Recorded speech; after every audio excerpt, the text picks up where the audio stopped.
Hello, everybody. How are you?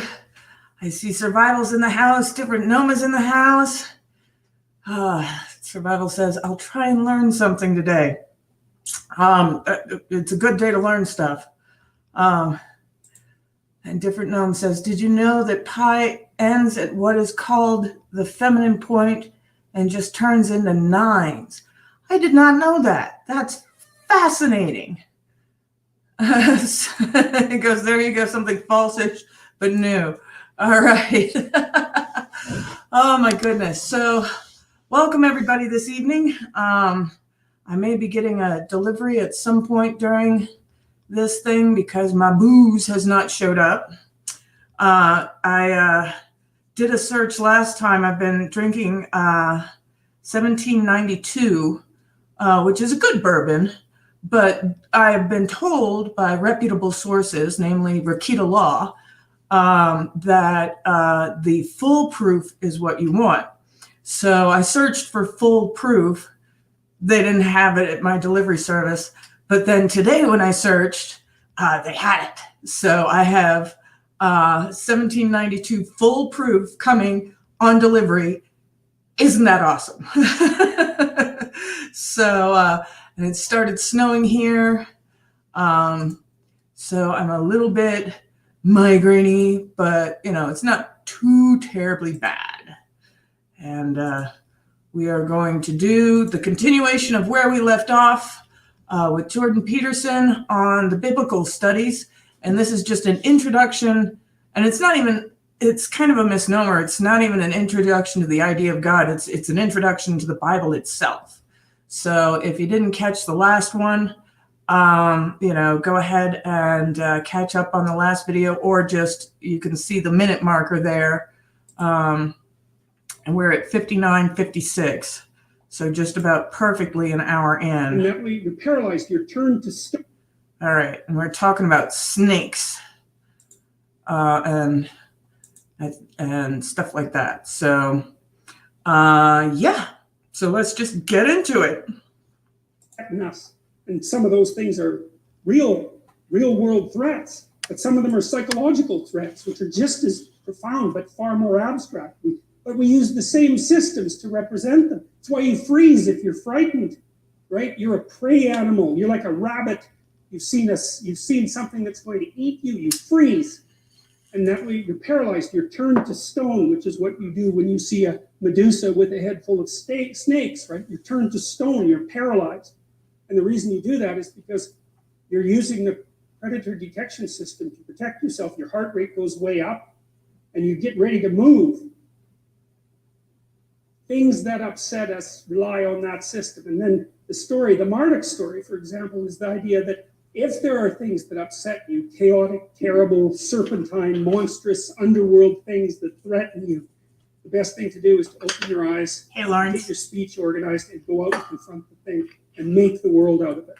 And it's staggering. When I read that story and started to understand it, just blew me away. That it's such a profound idea, and we know it's true too, because we know in psychotherapy, for example, that you're much better off to confront your fears head on than you are to wait and let them find you. And so that is a very, very important point. If there's something that you're frightened about, it's much better to go out and engage with them, yourself. Go out and confront it yourself. So that, then you're the one taking the action. It's not that, you're just a victim. You empower yourself, even if it bowls you over. If you're the one who's going out and dealing with it, that's a lot better than just having it overwhelm you. Like I remember in New York when I was a little kid, you'd have to get through the surf, at the beach to be able to get out into calmer waters where you could actually swim. And there was a process to this. Hey, Taylor, how you doing? There was a process whereby, if you just tried to go full force front into the wave, it would just knock you back and you'd be, overcome, water in your nose, water in your mouth, that kind of thing.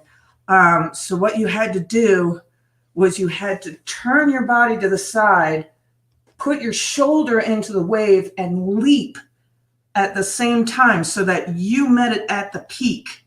And that way you actually sliced through the wave instead of having the wave come in and just bowl you over. And as kids, we learned this, and you just turn and you turn and you jump at the same time. So, you're actually in a more vulnerable position. You don't have your feet on the ground. You're actually up and in the water, but because of the momentum of yourself carrying yourself forward, that allowed you to get through this thing that was coming at you. So, hey, Angry Floki's in the house. Lawrence has a joke for us. What do you call it what do you call a sauna steam room in heaven? Oh, sauna in the highest. Oh my gosh. The Catholics in the group and the people who understand Latin will get that. Sauna in the highest. Oh my gosh. So, yeah. So, confronting stuff makes us more powerful, even if we get knocked back a little bit. Oh, doggy wants in. I'll be right back, but I'll let you guys listen to Peterson continue this. Oh, I gotta press play on the correct screen. I'm so silly. I pressed the play in the wrong thing. So here you go. So partly what you do if you're a psychotherapist is you help people break their fears into little pieces, the things that upset them, and then to encounter them one by one and master them. And so you're teaching this process of eternal mastery over the strange and chaotic world. And that all of that makes up some of the background. We haven't even got to the first sentence of the biblical stories yet.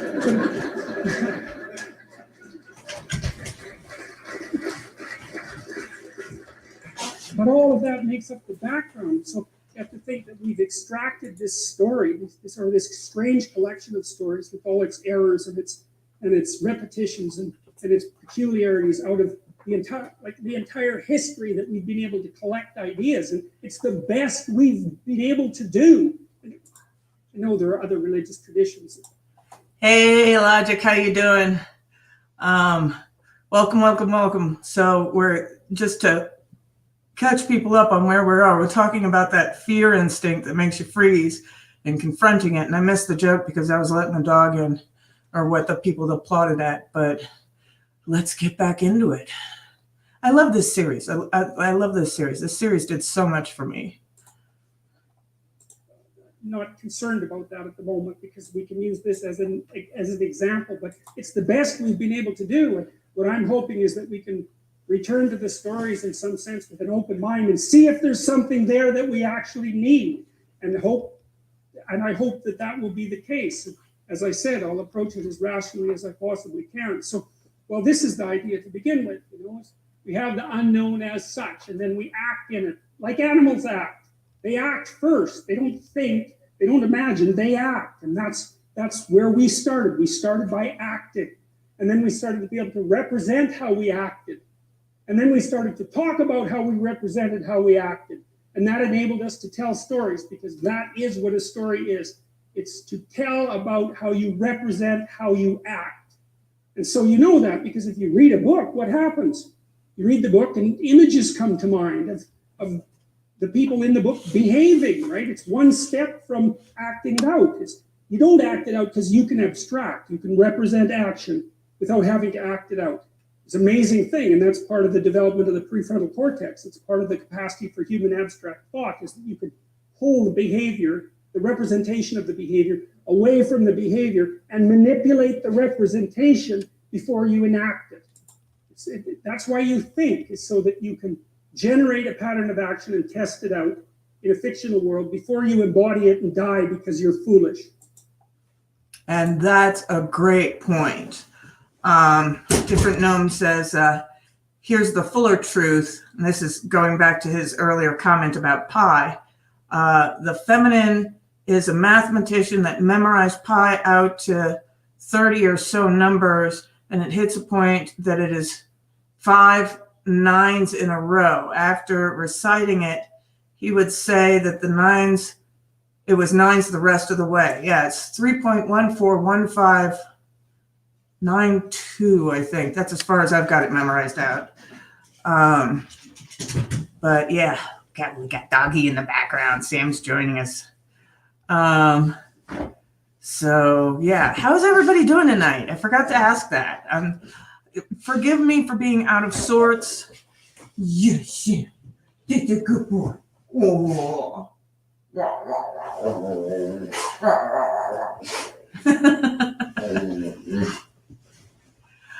He's being playful. He's hyper because of the snow out there. Let me turn the other way. So I just get in the way. There he is. There he is. Puppy. Yeah, you want to say hi to the folks? You want to say hi to the folks? They're right there in the camera. No, they're right there. No, over here. Sam, over here. Yeah, say hi.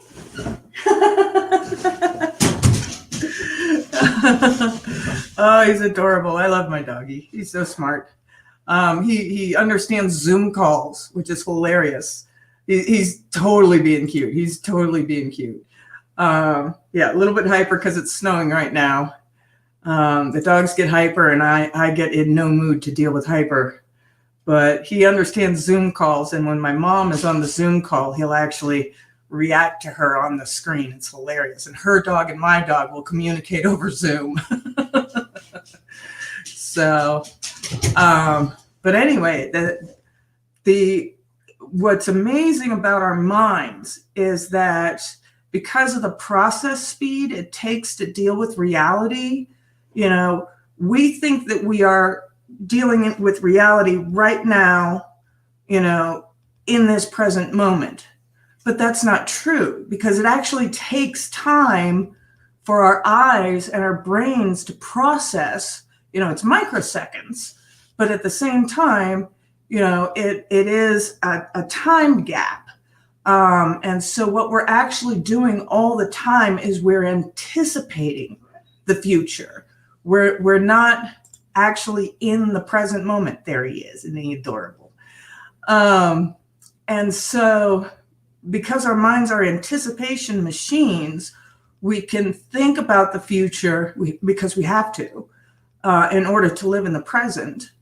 And we can anticipate things that are going to happen. Like you can understand the timing of a ball that's bouncing and be able to, anticipate when that thing is going to bounce, and you're going to hear it and you're going to see it and all those things.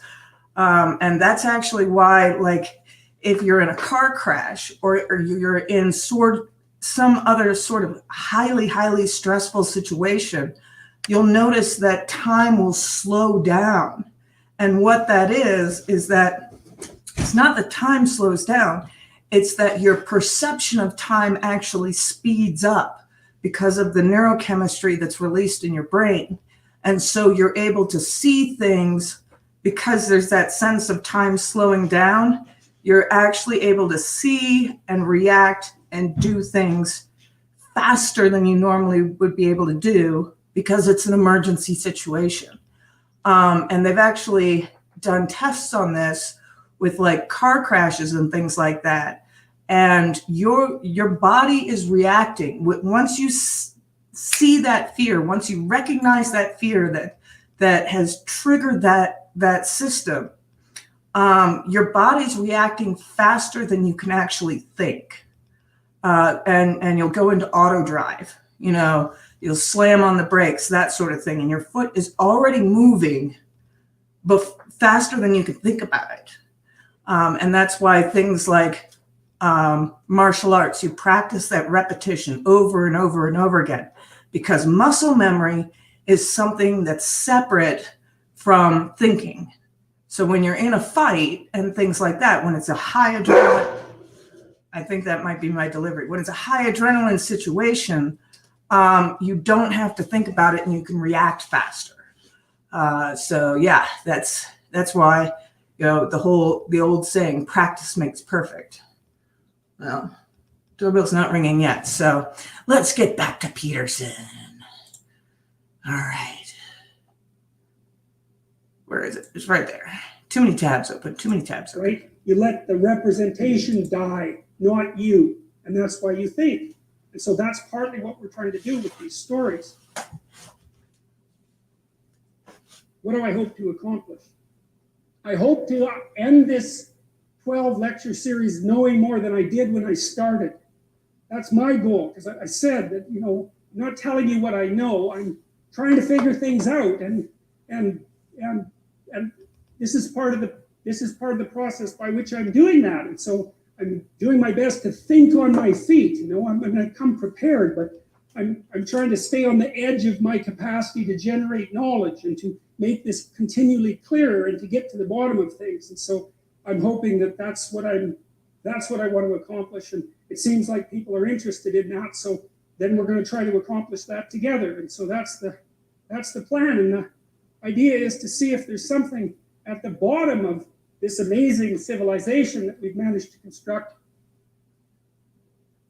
that I think is in peril for a variety of reasons. And maybe if we understand it a little bit better, we won't be so prone just to throw the damn thing away, which I think would be a big mistake.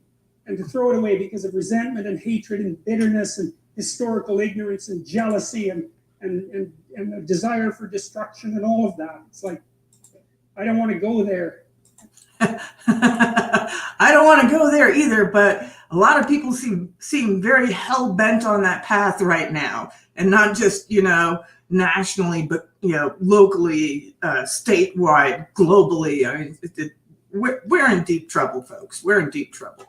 So hopefully this will help give us some sort of foundation, you know, the collective memory of thousands and tens of thousands of years. Maybe we can, you know, get ourselves out of this mess. So it's a bad idea to go there. We need to be grounded better. Yep. So hopefully, well, we'll see how this works. All right, so how do I approach this? Well, first of all, I think in evolutionary terms. You know, as far as I'm concerned, the cosmos is 15 billion years old, and the world is 4.5 billion years old, and there's been life for 3.5 billion years, and there were creatures that had pretty developed nervous systems 300 to 600 million years ago, and we were living in trees as small mammals 60 million years ago, and yeah, different gnome brought up a comment. One guy wanted to see that effect, so he went skydiving with a stopwatch that shows 6 digits of a second. As the adrenaline kicked in, he could actually see what the outmost number was. Yeah, that's and it's not just adrenaline, but it's cortisol on top of that and other neurotransmitters like actually nicotine. Is one of those neurotransmitters that helps modulate the whole stress system. And yeah, when that system kicks in, you know, our perception of time becomes so much more heightened. And that's why, you know, time, whereas it is a static construct in one sense, you know, going down to the molecular level, the atomic level, and even down to, you know, smaller than that into quarks and things, you know, that there is, you know, there's a real construct of time, but our perception of time is not static. You know, 5 minutes can seem like an hour can seem like 5 minutes. It's all very abstract to us. That doesn't mean that it's actually abstract in the real world, but our perception of it makes it appear so. So yeah, that's fascinating, different gnome. Thank you for sharing that. All right, back to Jordan. We were down on the plains between 60 million and 7 million years ago, and that's about when we split from chimpanzees, and modern human beings seem to emerge about 150,000 years ago, and civilization pretty much after the last ice age, something after 15,000 years ago. Not very long ago at all, you know. And that's the span across which I want to understand. That's the span across which I want to understand. I want to understand why we are the way we are, looking at life in its continual complexity, right from the beginning of life itself. And there's some real utility in that, because we share attributes with other animals, even animals as simple as crustaceans, for example, have nervous system properties that are very much like ours, and it's very much worth knowing that. And so I think in an evolutionary way, I think it's a grand and remarkable way to think, because it has this incredible time span, right? It's this amazing, I mean, people at the end of the 19th century, middle of the 19th century, thought the world was about 6,000 years old. I mean, 15 billion years old, that's a lot more, right? It's a lot grander, it's a lot bigger, but it's also a lot more frightening and alienating in some sense, because the cosmos has become so vast, it's either easy for human beings to think of themselves as trivial specks on a trivial speck, some misbegotten hellhole end of the galaxy among hundreds of millions of galaxies, right? It's very easy to see yourself as nothing in that span of time. That's a real challenge for people, and I think it's a mistake to think that way.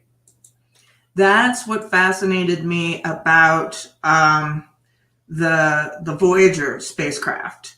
That Logic Rex says facts.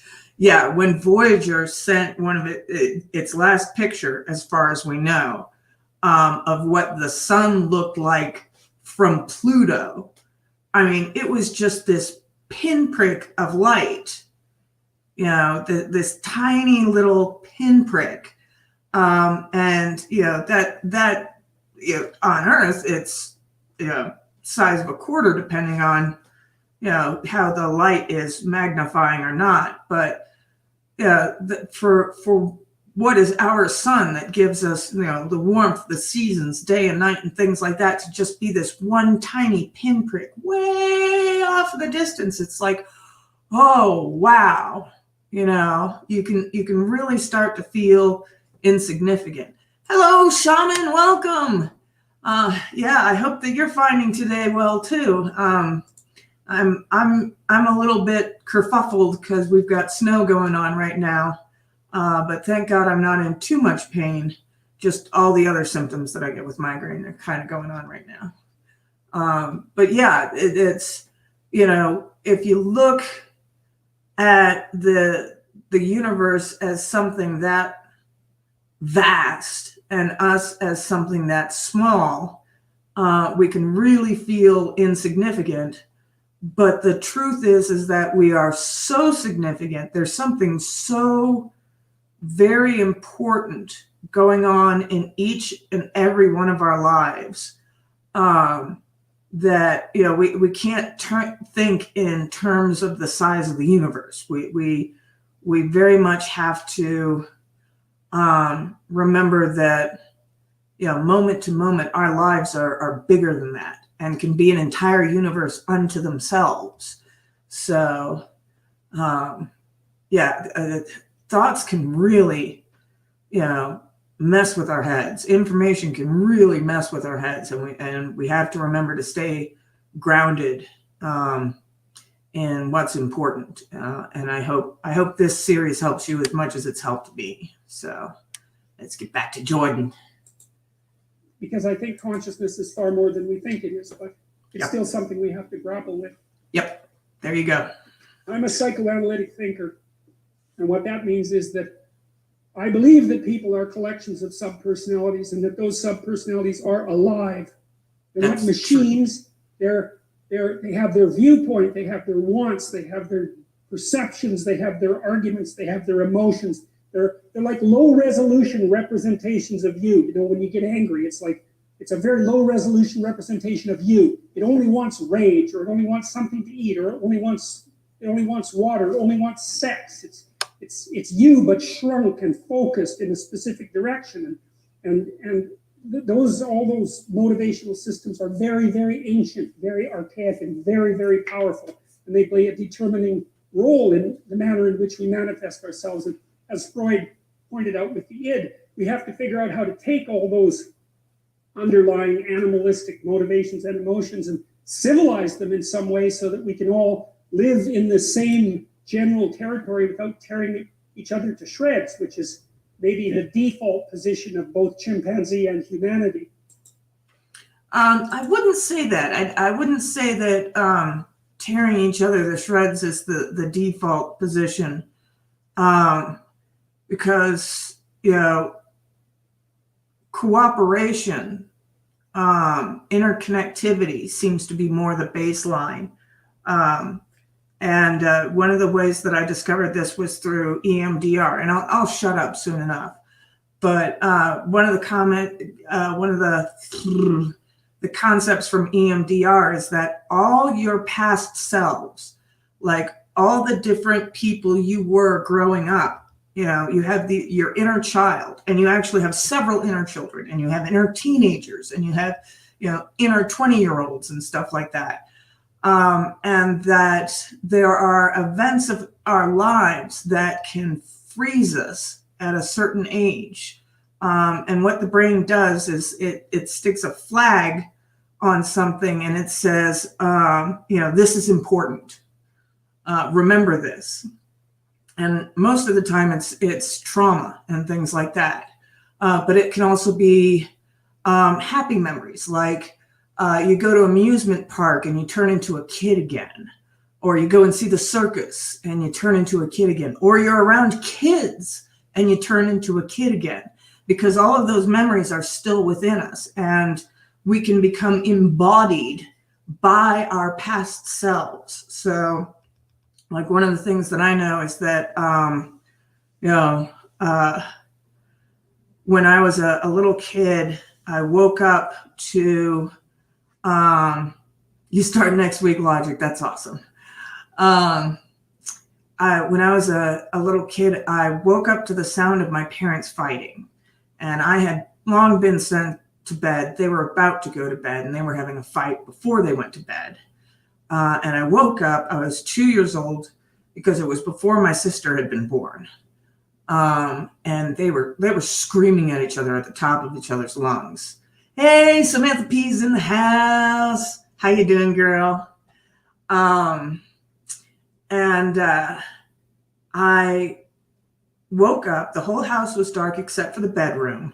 And I walked from my room to their room, and I opened the door, and they didn't even notice that I had opened the door or come in the room. And I remember my mom pointing their fingers at each other, screaming. And I looked at them, and in that moment, I was able to see that my dad was about 4 years old and my mom was about 6 years old, and that they had become, you know, just completely possessed by these spirits of their younger selves. And I looked at them and I said, stop fighting.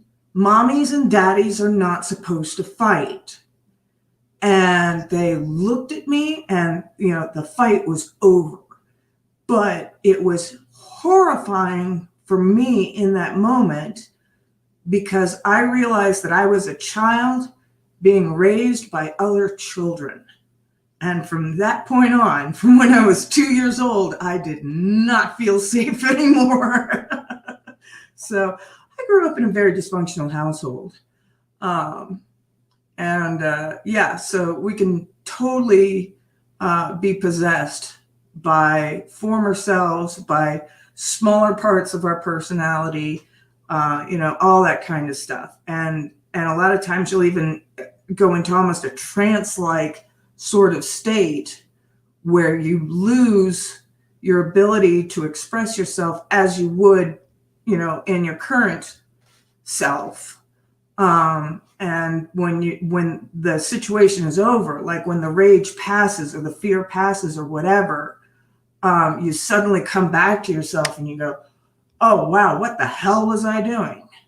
So, yeah, I love that we're looking at the Bible from a psychological standpoint, because, you know, these people, by watching each other, figured out a lot of really important stuff without being scientists at all. It was amazing. And sometimes I think science gets in the way. But here we go. Back to I want to try and get through this. I keep talking, but oh well. So So I take that seriously, the idea that we're a loose collection of spirits, and that it says in the Old Testament somewhere that the fear of God is the beginning of wisdom, and I think this is akin to that. If you know that you're not in control of yourself thoroughly, and that there are other factors behind the scenes, like the Greeks thought that human beings were the playthings of the gods. That's the way they conceptualized the world. They sort of meant the same thing. They meant that there are these great forces that move us, that we don't create, that we're subordinate to in some sense. Not entirely, but we can be subordinate to them, and they move our destinies. That was the Greek view. And there's something, it teaches you humility to understand that there's a hell of a lot more going on behind the scenes. And you're the driver of a very complex vehicle, but you don't understand the vehicle very well. And it's got its own motivations and methods, and sometimes you think it's doing something and it's doing something completely different.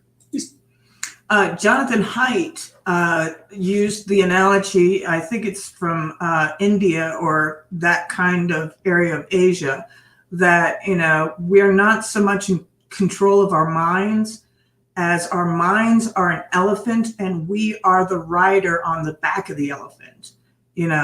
Most of the time we direct where the elephant goes, but for a large part of it, the elephant is in control.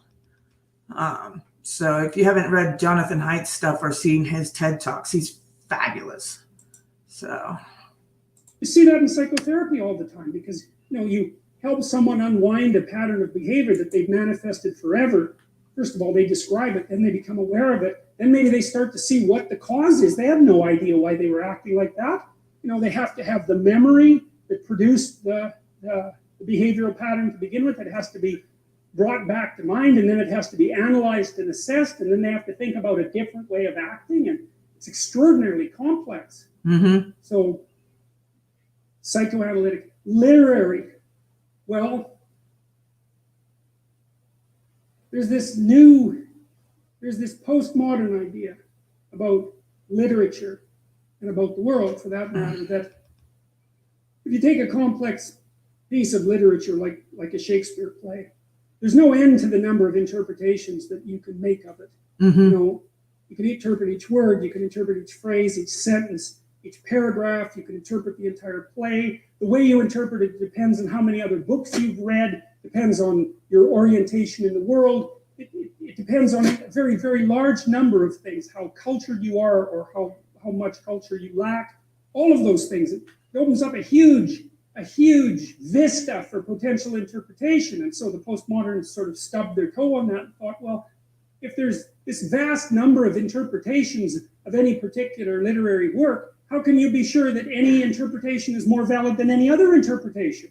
And if you can't be sure, then how do you even know those are great works? How do you know they can't? Maybe they're just works that the people in power have used to facilitate their continual accession of power, which is really a postmodern idea, a very, very cynical one, but it has its point. But the thing is, it's grounded in something real, right? It's like, yes, you can interpret things forever. I want to show you something here, just briefly. It's grounded in human experience. This is one of the coolest things I've ever seen. This is awesome. So, at the bottom here, every single one of those lines is a biblical verse, okay? Now, the length of the line is proportionate to how many times that verse is referred to in some way by some other verse. So you say, well, this is the first hyperlinked book, right? I'm dead serious about that.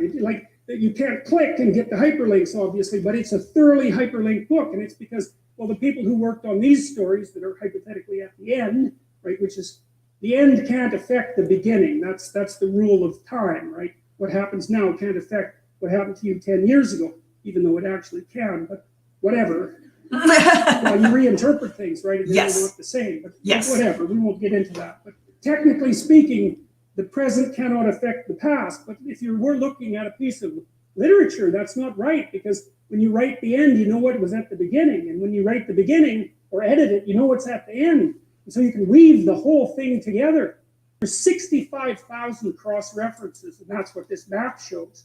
And so that's a great visual representation of the book. And then you can see, well, why is it deep? Why is the book deep? Well, just imagine how many pathways you could take through that, right? I mean, you just journey through that forever. You'd never ever get to the end of it. So going back to what he said about how the present can affect the past, that's one of the things that you do in EMDR therapy, at least the type of EMDR therapy that I was in out in Seattle. And what it is that you go back and you reinterpret what happened in the past using what they call bilateral stimulation. And it can either be a light bar that goes back and forth, the old swinging watch, that actually works. It can be a light bar going back and forth. It can be sounds going back and forth between your ears, or what they also use are these tappers. So it's a vibration back and forth. And because it's bilateral, meaning both sides, stimulation of the brain, you enter into a semi-trance. It's not hypnosis. It's hypnosis that you are in control of. So it allows you to revisit traumatic situations from your past, but detach from them emotionally, so that you're not reliving it over and over again like you do in a lot of talk therapy and stuff like that. They found that talk therapy can actually make you worse, and that EMDR is one of the few therapies that will make you better. And by better, I mean you need less therapy over time with the EMDR method, which is absolutely fabulous. And HMOs loved it back in the 90s because people did need less and less therapy over these traumatic events as you went along. And so what you would do is you would revisit a scene, and you'd be able to look at it from that detached, sort of third person point of view. And then afterwards, you'd be able to talk to your inner child with, what it was that bothered them about the situation. And you'd have this conversation with yourself and the therapist being there. And you would then be able to tell that child, that inner child, that spirit that could best possess you, I am you all grown up. You got through it. You no longer have to take control because I'm bigger, I'm wiser, I know more now. I've been through more experiences. And in that way, it lets that spirit go, so that instead of the spirit possessing you when the trauma comes into your life again, instead of reacting the way that you used to react and have always reacted, you're able to choose a new reaction automatically. It's not something that you really have to work very hard at. It was very, very easy. So if anybody, I'll try and look up the specific type of EMDR therapy it was. And it's practiced out on the West Coast. So anybody in the Seattle, Oregon, Northern California, it's probably gotten to Southern California at this point. But yeah, if you can find any of that for therapy, I highly recommend it. It's absolutely marvelous stuff. So let's get back to Jordan here. Isn't that neat though? Look at that. That just gorgeous rainbow of colors. And you can see, like in the individual chapters where the time is close to each other, how they reference, and then how those references just get bigger and bigger and bigger. And some things, you can almost see the break between the Old Testament and the New Testament. And I think it's that line in the center there is the break between the Old and the New Testament down on the bottom in black. And how in the Old Testament, before the New Testament came about, you had that big arc that connected, the beginning to the end of it. And then even bigger than that, going back through. I would love, it's got a hyperlink down there. Let me see if I can get that. It's www.chrisharrison.net/index.php/visualizations with a capital V /Bible, capital B, Viz, capital V, all at one word, VIZ. So, yeah, if you want a picture of that. Shaman says, EMDR, I think, is like some kind of short circuit for the brain with trauma, messing up the left and right hemispheres of the brain along the trauma memory. It's not a short circuit because that would imply a malfunction. It's more like a alternate pathway. So it doesn't actually mess up the left and the right hemispheres. It gets them synchronized. And so, you're able to go back into that trauma without it re-traumatizing you. And I did it for about 12 years, right when I was, before I got married and was going to have kids and stuff like that. I started doing this therapy because I didn't want to pass on the psychological damage that I had to my kids. So that's why I went into therapy. It was kind of a proactive thing that I was doing. But then she knew me all the way through my migraines and everything else. And fascinating stuff. Absolutely fascinating stuff. I loved it. So, but back to Jordan.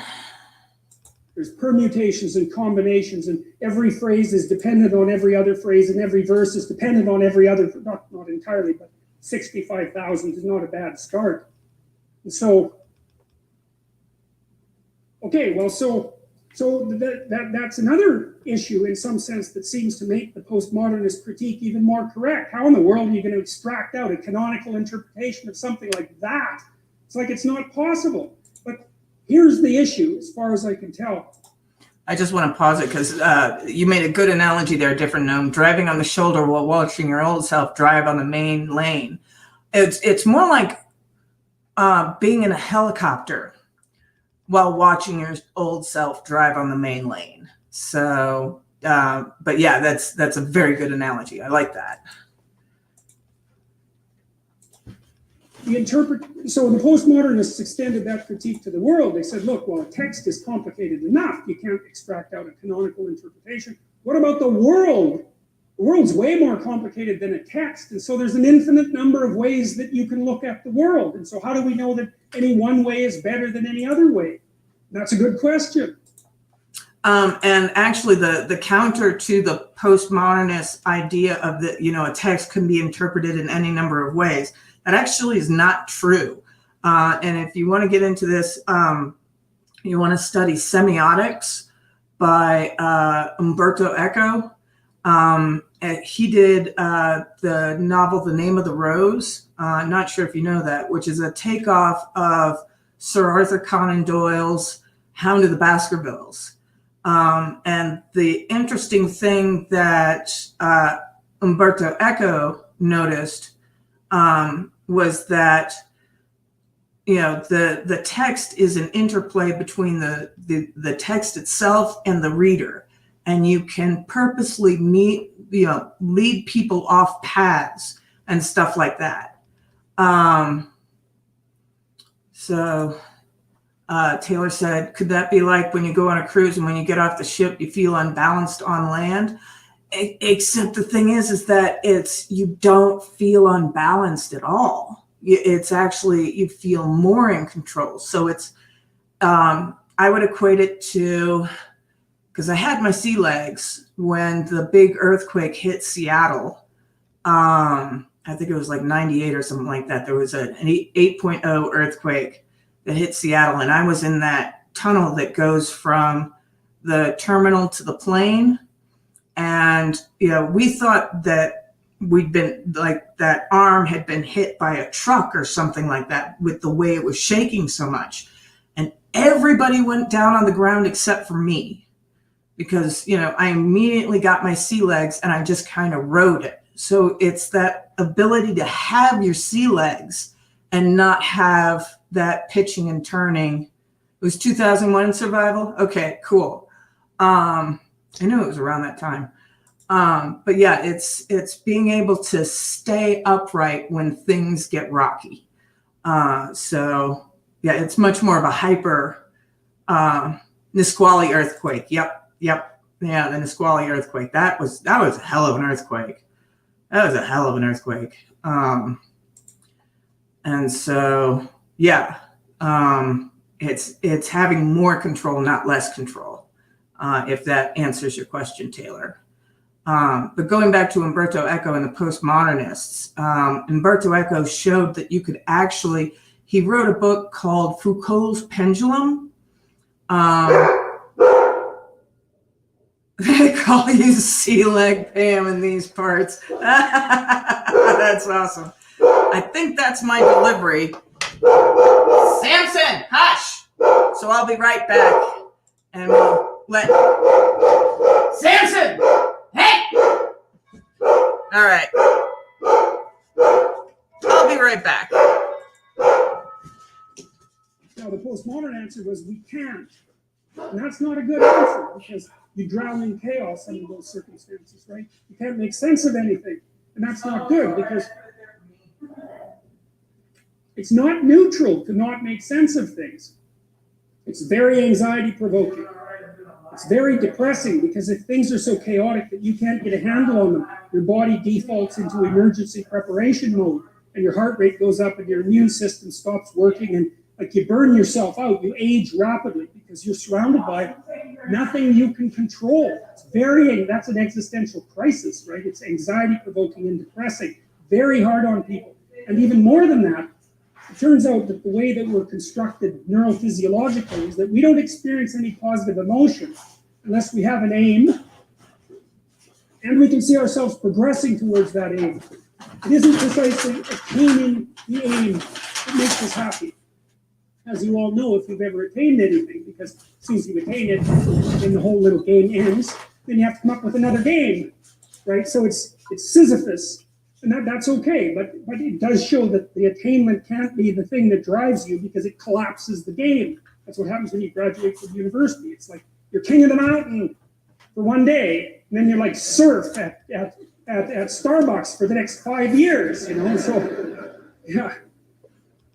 So what happens is that human beings are weird creatures because we're much more activated by having an aim and moving towards it than we are by attainment. And what that means is you have to have an aim, and that means you have to have an interpretation. And it also means that the nobler the aim, that's one way of thinking about it, the better your life. And that's a really interesting thing to know because, you know, you've heard ever since you were tiny that you should act like a good person. You shouldn't lie, for example. And you might think, oh, why the hell should I act like a good person and why not lie? Even a 3-year-old can ask that question because smart kids learn to lie earlier, by the way.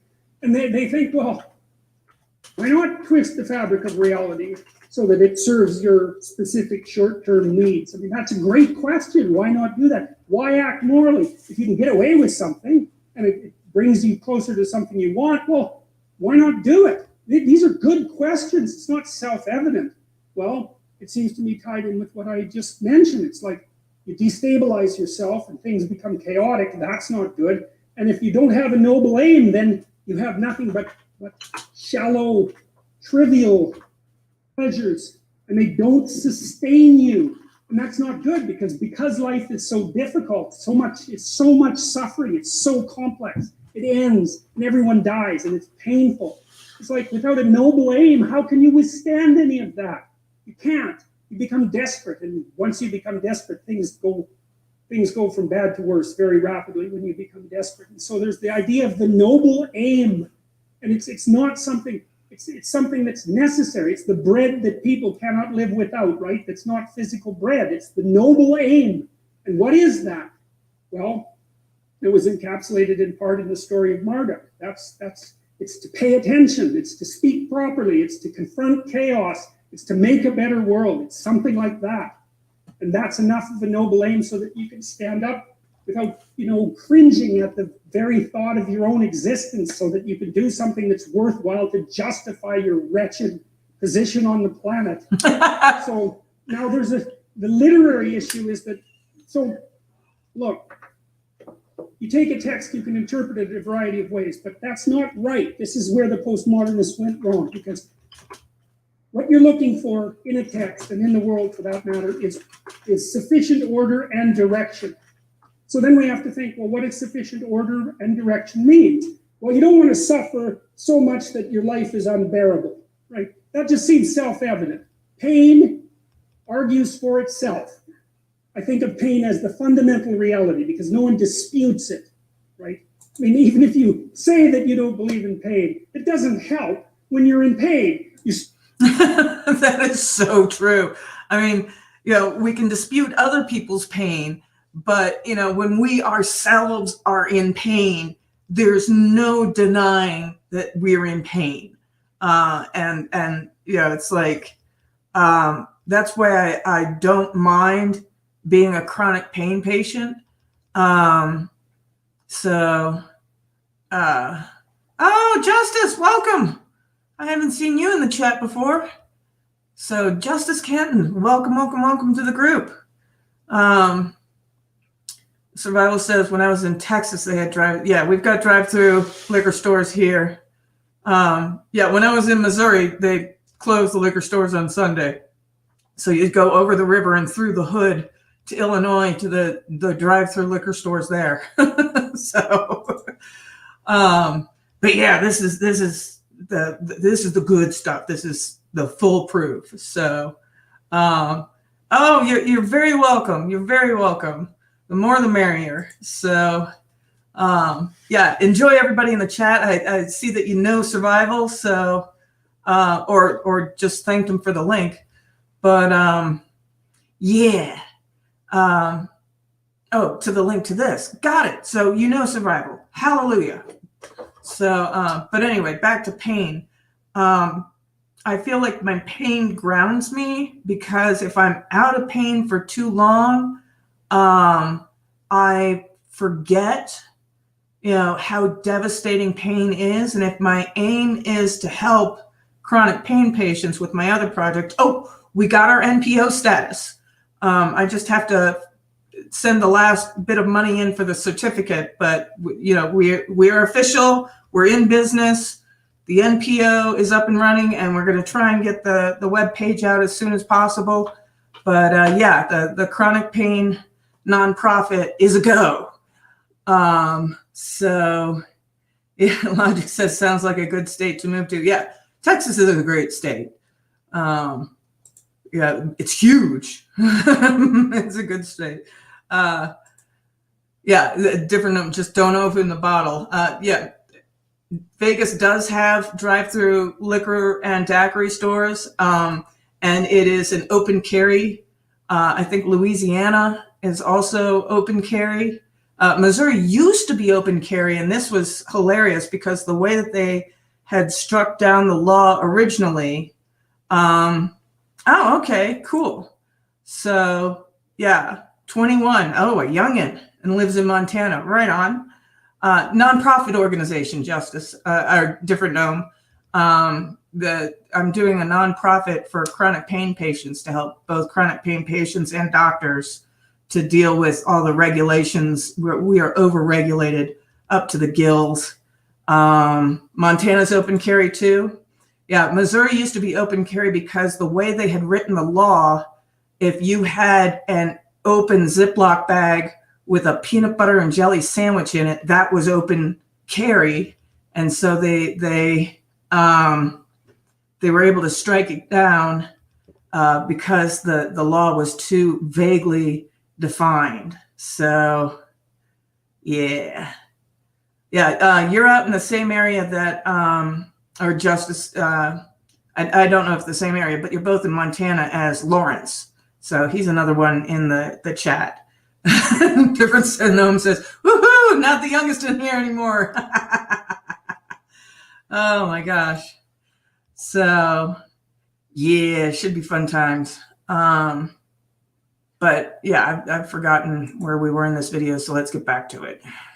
Still believe in it, right? Pain. You can't fry it up with logic and rationality. It just stands forth as what the fundament of existence, and that's actually quite useful to know. Say, well, you don't want any more of that than is absolutely necessary.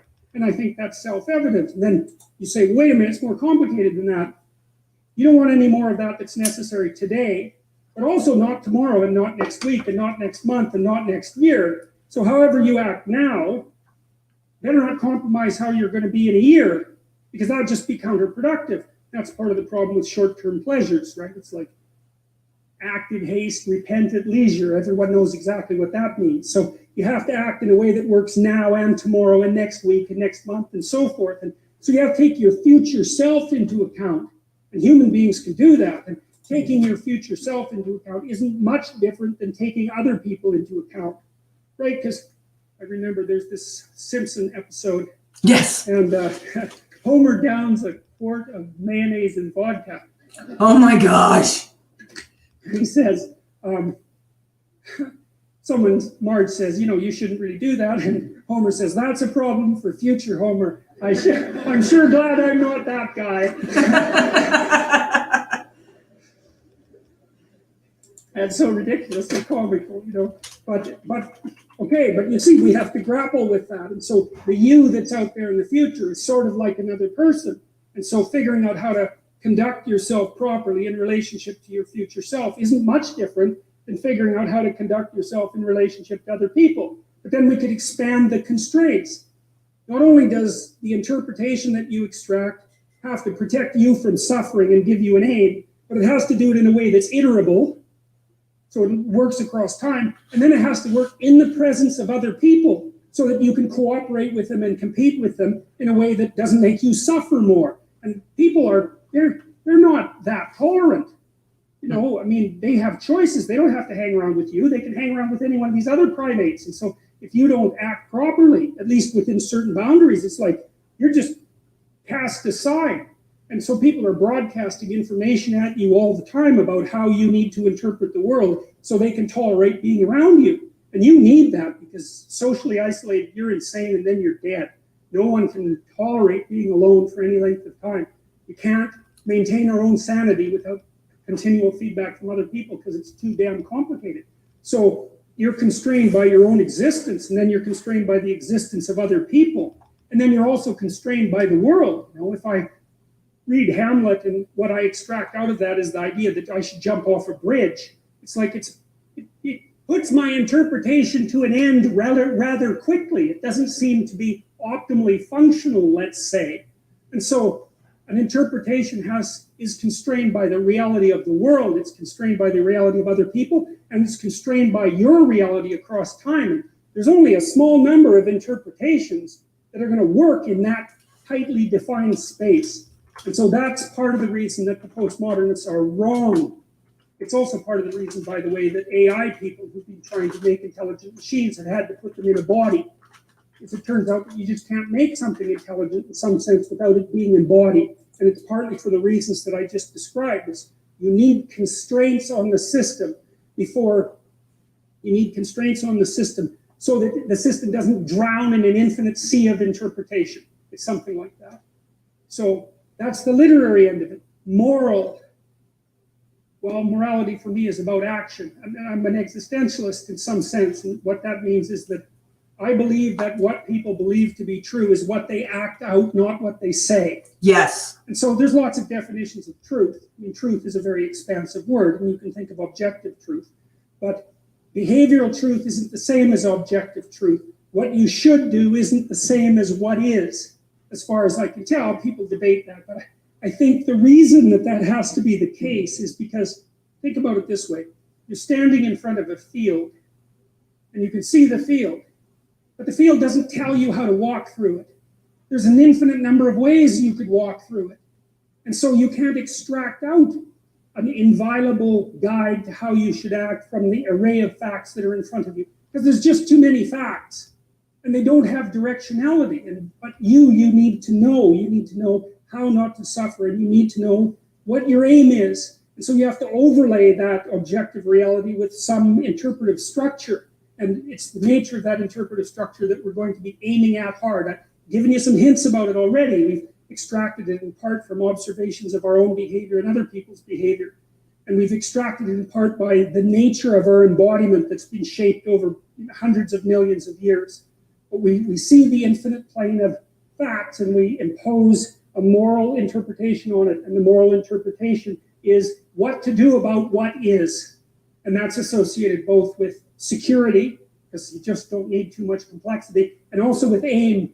And so we're mobile creatures, right? We need to know where we're going, because all we're ever concerned about, roughly speaking, is where we're going. That's what we need to know. Where are we going? What are we doing and why? And that's not the same question as what is the world made of objectively. It's a different question, it requires different answers. And so that's the domain of the moral as far as I'm concerned, which is, what are you aiming at? And that's the question of the ultimate ideal in some sense. Even if you have trivial little, fragmentary ideals, there's something trying to emerge out of that that's more coherent and more integrated and more applicable and more practical. And that's the other thing, is that, you think about literature and you think about art and you think those aren't very tightly tied to the earth. They're Empyrean and airy and spiritual, and they don't seem practical, but I'm a practical person.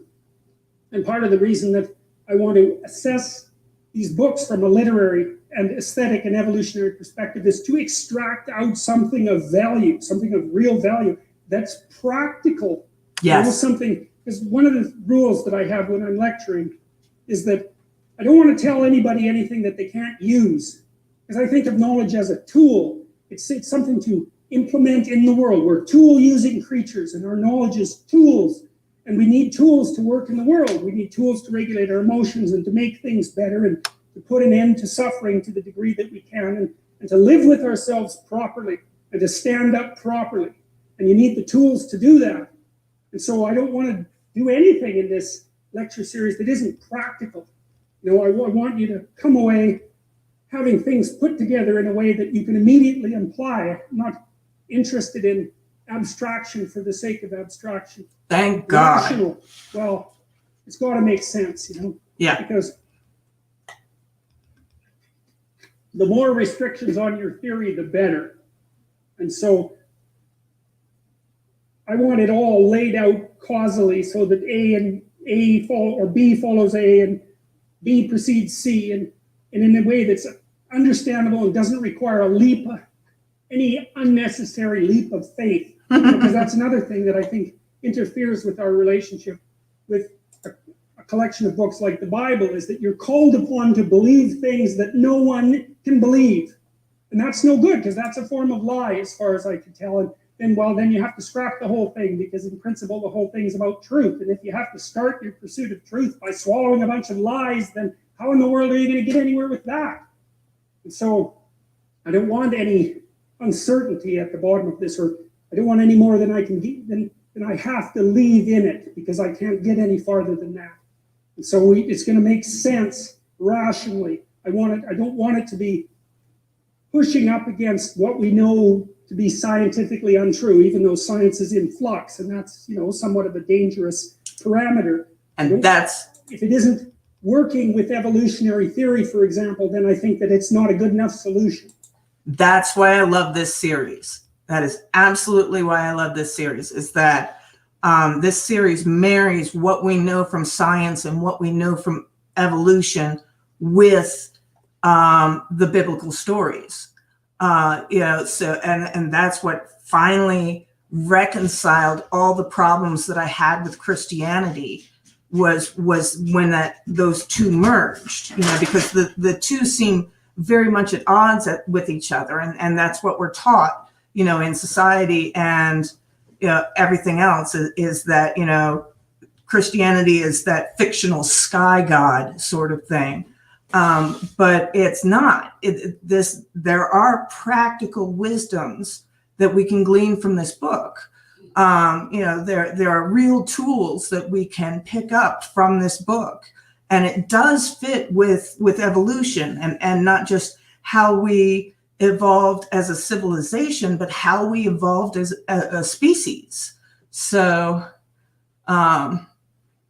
Survival says, as a class clown, it's pretty hard to clown on Peterson. Yeah, because he's it's so useful what he brings to this that you can't just goof around about it. Hey, Pizza Dad is here. Gnosticism. Yeah. Gnosticism is a very interesting part of Christianity that was wiped out, basically. But we've got a lot of those old texts. And so, yeah. and gnosis of wisdom. So glad you joined us, Pizza Dad. But yeah, and because Peterson is so useful in his interpretation, and it made me appreciate, what Christianity was trying to teach through the text of the Bible. And once I had a handle on that, and that it didn't conflict with science, then I was actually able to return to my faith, which was fabulous for my psychological well-being. So yeah, let's keep going. So, and then finally, it's phenomenological. Oop, sorry about that. Modern people, we think of reality as objective, and that's very powerful. But that isn't how we experience reality. We have our domain of experience, and this is a hard thing to get a grip on, even though it should be the most obvious thing. For the phenomenologists, everything that you experience is real. And so they're interested in the structure of your subjective experience. And you say, well, you have subjective experience, and you have subjective experience, so do you. And there's commonalities across all of those. Like, for example, you're likely to experience the same set of emotions. We've been able to identify canonical emotions and canonical motivations. Without that, we couldn't even communicate, because you wouldn't know what the other person was like. You'd have to explain infinitely. There's nothing you could take for granted, but you can. And phenomenology is the fact that in the center of my vision, my hands are very clear, and then out in the periphery, they disappear. And phenomenology is the way things smell and the way things taste and the fact that they matter. And so you could say in some sense that phenomenology is the study of what matters rather than matter. And it's a given from the phenomenological perspective that things have meaning. And even if you're a rationalist, say, and a cynic and a nihilist, and you say, well, nothing has any meaning, you still run into the problem of pain, because pain undercuts your arguments and has a meaning. Yep. So there's no escaping from the meaning. You can pretty much demolish all the positive parts of it, but trying to think your way out of the negative parts, man, good luck with that, because that just doesn't work. Oh, no, it doesn't. So, phenomenology is, and the Bible stories, and I think this is true of fiction in general, is phenomenological. And it concentrates on trying to elucidate the nature of human experience, and that is not the same as the objective world. But it's also a form of truth, because it is truth that you have a field of experience and that it has qualities. The question is, what are the qualities? Now, ancient representations of reality were sort of a weird meld of observable phenomena, things that we would consider objective facts, and subjective truth, the projection of subjective truth. And I'll show you, for example, I'll show you how the Mesopotamians viewed the world. And they had a model. Basically, the world was a disc. If you go out in a field at night, what does the world look like? Well, it's a disc. It's got a dome on top of it. Well, that was basically the Mesopotamian view of the world, and the view of the world that the people who wrote the first stories of the Bible believed too. And on top of the dome there was water. Well, obviously, it's like it rains, right? Where does the water come from? Well, there's water around the dome. And then there's land, that's the disc, and then underneath that there's water. How do you know that? Well, drill. You'll hit water. What's under the earth, obviously, because otherwise how would you hit the water? And then what's under that? There's fresh water. And then what's under that? Well, if you go to the edge of the disc, you hit the ocean. It's salt water. So it's a dome with water outside of it. And then it's a disc that the dome sits on. And then underneath that, there's fresh water. And then underneath that, there's salt water. And that was roughly the Mesopotamian world. And you see that's a mix of observation and imagination, right? Because that isn't the world, but it is the way the world appears. Mm-hmm. It's a perfectly believable cosmology. And the sun rises and the sun sets on that dome. It's not like the thing is bloody well spinning. Who would ever think that up? It's obviously the sun comes up and goes down and then travels underneath the world and comes back up again. There's nothing more self-evident than that. Well, that's that strange intermingling of subjective fantasy, let's say, right at the level of perception and actual observable phenomena. And a lot of the cosmology that's associated with the biblical stories is exactly like that. It's half psychology and half reality, although the psychological observation. Well. So that, and to know that the biblical stories have a phenomenological truth is really worth knowing, because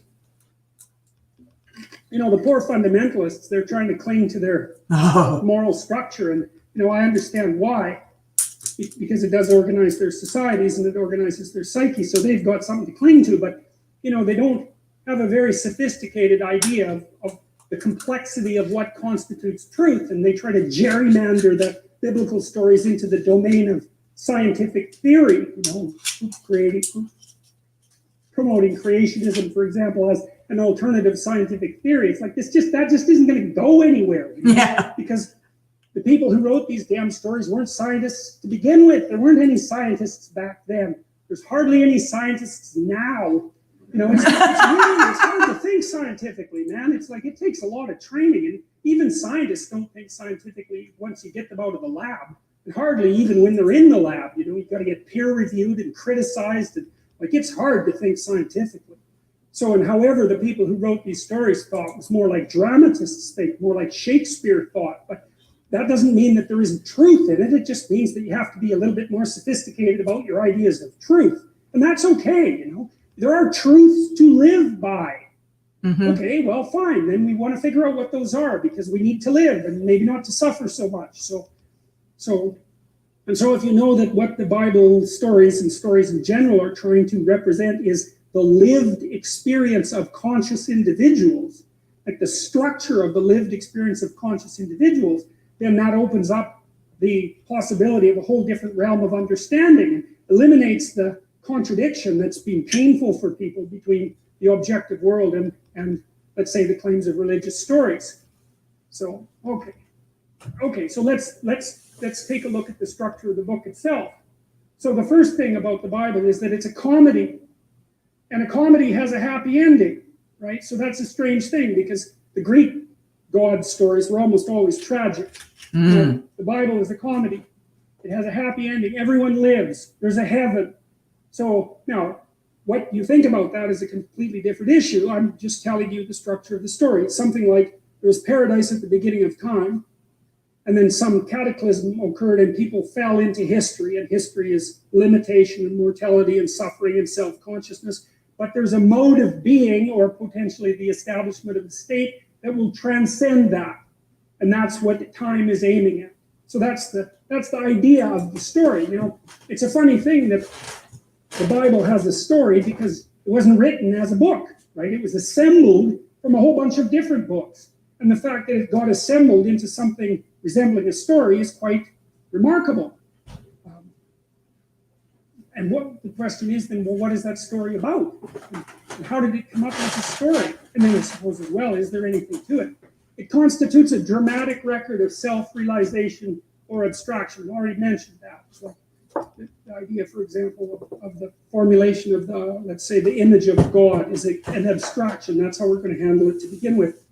I want to say, though, because I said I wasn't going to be any more reductionist than necessary, I know that the evidence for genuine religious experience is incontrovertible, but It's not explicable. And so I don't want to explain it away. I want to just leave it as a fact. And then I want to pull back from that and say, okay, well, we'll leave that as a fact and a mystery, but we'll look at this, we're going to look at this from a rational perspective and say that the initial formulation of the idea of God was an attempt to abstract out the ideal and to consider it as an abstraction outside its instantiation. So, and that's good enough. That's an amazing thing if it's true. But I don't want to throw out the baby with the bathwater, let's say. It's a collection of books with multiple redactors and editors. So what does that mean? Many people wrote it. There's many different books, and they're interwoven together, especially in the first 5 books, by people who, I suspect, took the traditions of tribes that had been brought together under a single political organization and tried to make their accounts coherent. one of the ways that we know this is actually from the story of Genesis. If you read Genesis, you will notice that there are two creation stories, and this is because of the two main countries, let's call them kingdoms, whatever, that made up the Jewish people as a whole. There was Judah to the north and Israel to the south, and they each had their own creation story.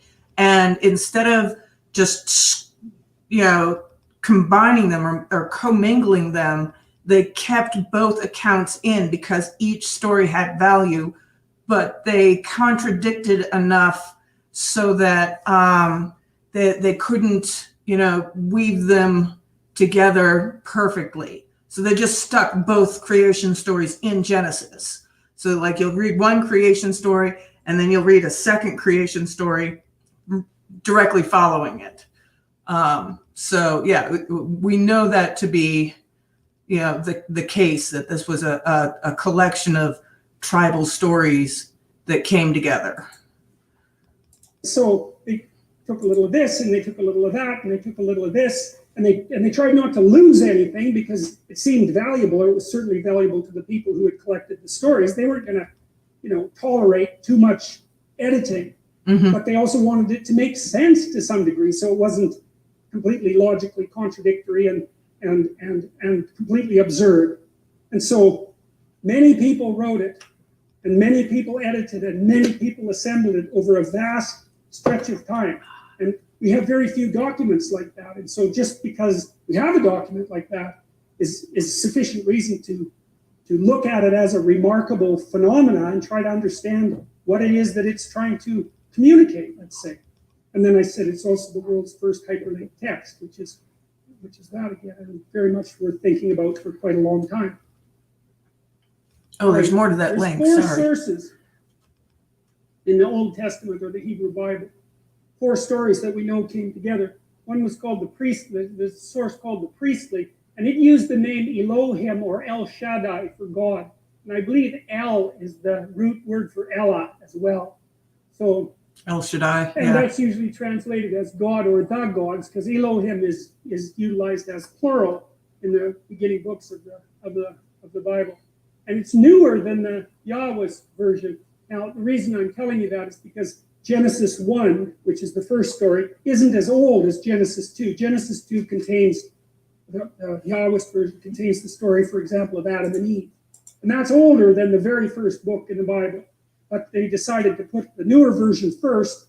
And and I think it's because it deals with more fundamental abstractions. It's something like that. It's like it deals with the most basic of abstractions, how the universe was created, and then segues into what the human environment is like. And so that seems to be the logic behind it. The Yahweh version uses the name YHWH, which apparently people didn't say, but we believe was pronounced something like Yahweh. And it has a strongly anthropomorphic God, so one that takes human form.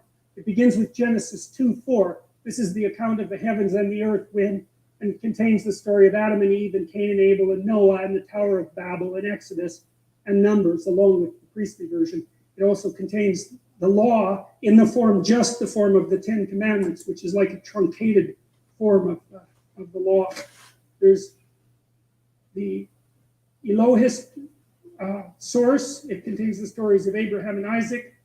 It's concerned with a heavenly hierarchy that includes angels. It talks about the departure from Egypt, and it presents the covenant code, which is this idea of that society is predicated. This was Israeli society, was predicated on a covenant with God, and that's laid out in a sequence of rules, some of which are the 10 Commandments, but many of which are much more extensive than that.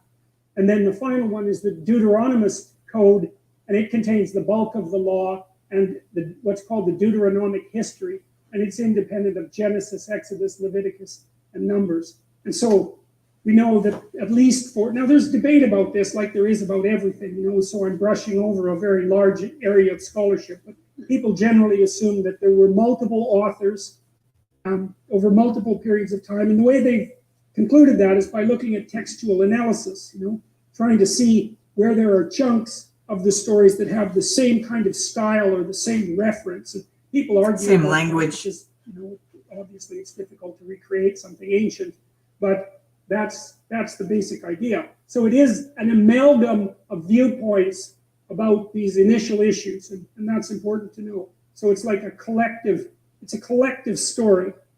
And okay, now to understand the first part of Genesis, I'm going to turn, strangely enough, to something that's actually part of the New Testament, and this is a central element of Christianity. And it's a very strange idea, and it's going to take a very long time to unpack, but the idea, this is what John said about Christ. He said, in the beginning was the Word, and so that relates back to Genesis 1. In the beginning was the Word, and the Word was with God, and the Word was God. There's some, three sentences like that take a lot of unpacking because, well, none of that seems to make any sense whatsoever, really, right? In the beginning was the Word, and the Word was both with God, and the Word was God. So the first question might be, what in the world does that mean? In the beginning was the Word. That's the Logos, actually.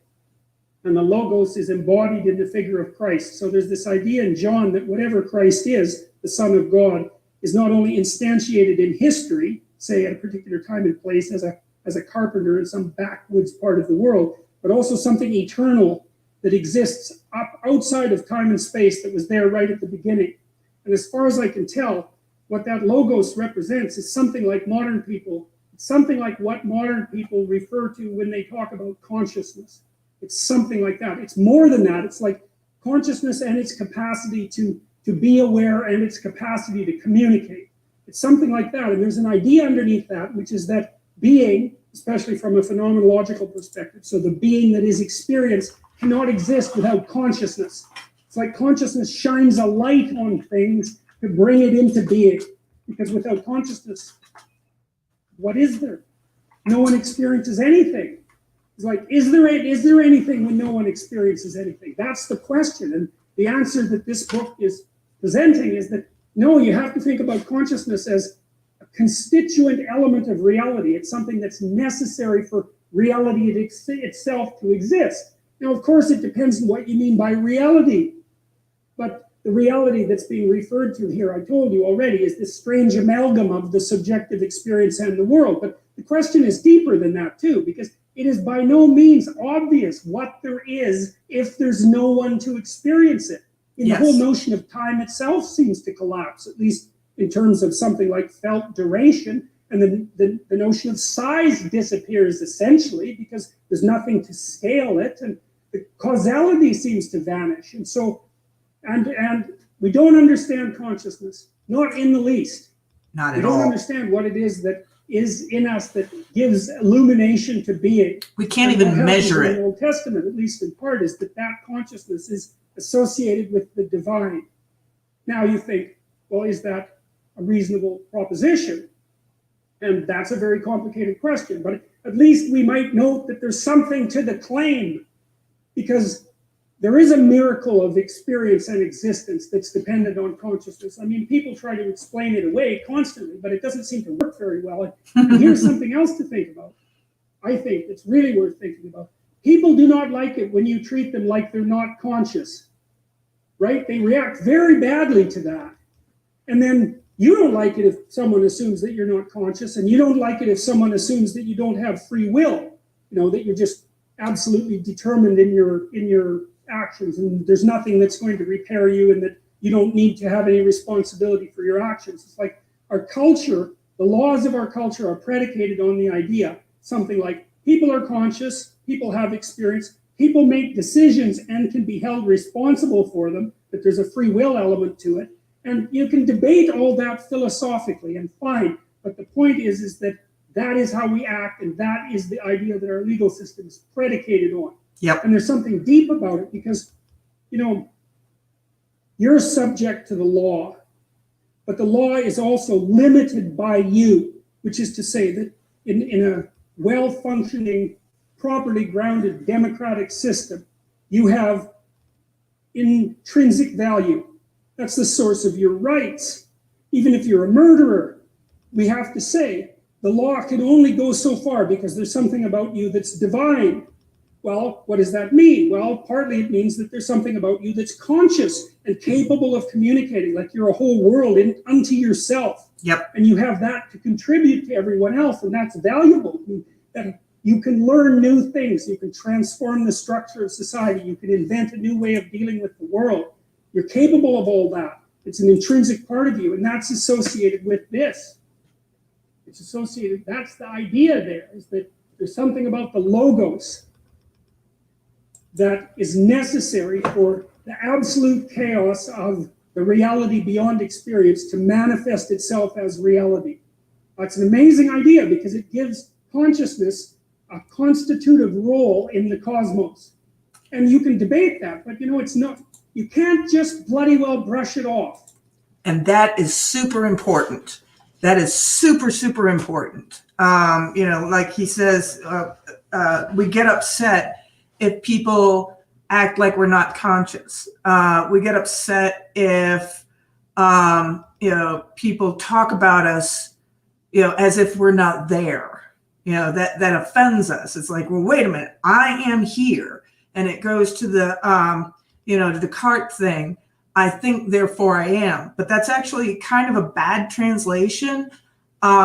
He more meant, I am conscious, therefore I am. And Justice says, I'm learning to go to a new place of positive coping skills, currently from sort of a negative coping way of thinking. Good. Then you'll really like this series.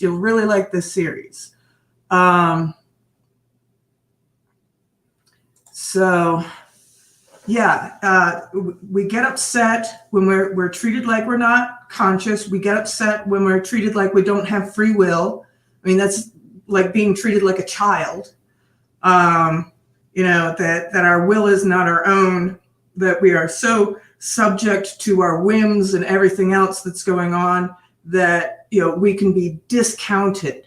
We don't like being discounted. So it's very, very fundamental to, our entire states of being and the laws that we have written around that, about having consciousness, having a self, that self having intrinsic rights, God-given rights. And when he says, even a murderer has rights, well, yeah, you have a right to a fair trial, that sort of thing.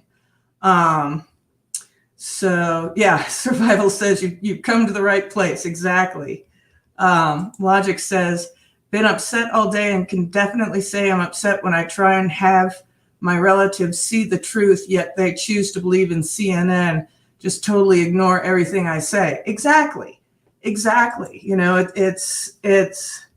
when we're not taken seriously, it offends us personally and deeply.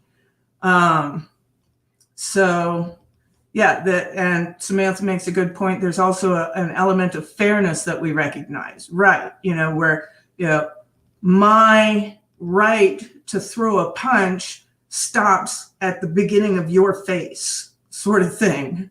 So, yeah, it's, consciousness is, we can't measure it at all. We have no idea how to measure consciousness. There's a great series on Netflix right now. I think it's called either After Death or Surviving Death or something like that. It's in their top 10, people viewing it right now. And it's all about life after death, and experiences that they have recorded of like reincarnation. And I'm not talking, in India or places like that, but reincarnation in the United States. And it usually about the age of 7, when kids develop their personality, they start to lose those memories. But there are a number of documented cases that it's just absolutely fascinating that we have no idea when consciousness stops. I mean, we can measure brain activity, but apparently that doesn't mean consciousness stops. So, you like my definition of fairness there, Noam? Good. So, Yeah, we start checking out when we feel like we're losing all the time. So do animals. Yeah, it's called learned helplessness. And that's something that we really, really need to fight. It's do not ever think, and this is the cool part about consciousness and kind of the struggles that we're going through right now. Do not ever think that it's game over. There is so much more that is going to present itself of opportunities for change and everything like that. Hang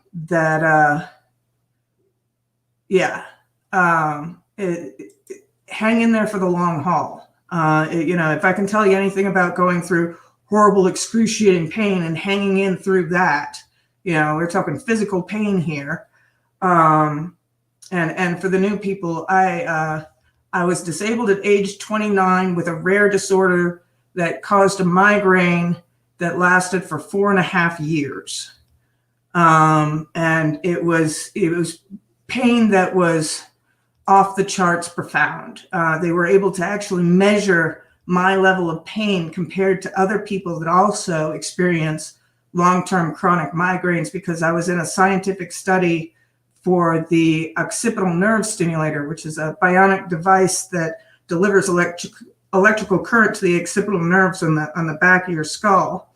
And this device went from 0 to 20, and 20 was the highest it could go, because any higher the FDA did not allow, because you would start to literally cook the nerves in your body. So 20 was as high as it could go. And in the study, the national study that I was a part of, most people only used it at a 4. And it felt like, when you hit your funny bone and then it's that weird sort of static sort of pain, it felt like that. Most people only used it at a level 4. The highest that anybody else used it was at a level 8. I was the only person in the entire study who used it at 20. So I've been through profound pain, like off the charts pain. The doctors couldn't believe it. And I could sit there and I could carry on a conversation like I am now with this device going on at 20. And the other doctors didn't believe the doctor who had turned on the machine for me. And, I turned to them and I said, oh yeah, my migraines go much higher. And their faces just went sheet white, to know that I could be in so much pain that it should be literally cooking my nerves in my head. And even at that level of pain that the device could deliver, my migraines were, way out here off the screen. So, and I went through that for 4.5 years. So if I can be any sort of, testimony or anything like that, it's that, hope can be a liability. Absolutely. Tenacity is what you want to practice. Just digging in your heels, setting your shoulder and, ramming yourself up against that wave. So yeah, hang in there, look for the opportunities that you have, and take them. So, but yeah, I know that a lot of people are very depressed right now with what's going on in the world. Hang in there, hang in there, hang in there. You have no idea what may be around the corner, and it may just be the miracle that you need. So, but with that, survival says always be moving in a positive direction, if possible. That's not always possible. So sometimes you just got to hang in there, and wait for things to turn towards a positive direction. But yeah. Oh, no, I didn't want to bring that up. I'm goofing. Oh, survival says my hair looks nice. Thank you. It's a storm day, so it's a frizzy day. So I just kind of, tried to get it to not be so frizzy today. But Samantha says, I get it through the fear always comes thinking I am going to be stuck like this forever. Yeah. And a scarier thought than that is not just I'm going to be stuck like this forever, but it's going to get worse. You know, the most scary thought is, as horrible as it is right now, it's going to get worse, you know, and it may. But the ability for human beings, I mean, we are a lot tougher than we realize, you know, and we're a lot more resourceful than we realize. So, you know, my word of, you know, keep the faith, baby, is do that. Do that. Survival says it's always possible to move in a positive direction. Not always. But, you know, that's not the point. You know, it doesn't always have to be in a positive direction. I'm glad you're optimistic like that. I've had that optimism beaten out of me. So, you know, sometimes, the key to walking through hell is just don't stop. So, and don't leave 5 minutes before the miracle. That's the sayings that I like to hold on to. Just, if you're walking through hell, don't stop. So let's get back to Peterson. We got about 25 minutes left to go here, or that we have for tonight. We're still not through the first video. So, because first of all, we are the most complicated things there are that we know of by a massive amount. We're so complicated that it's unbelievable. And so, you know, there's a lot of cosmos out there, but there's a lot of cosmos in here too.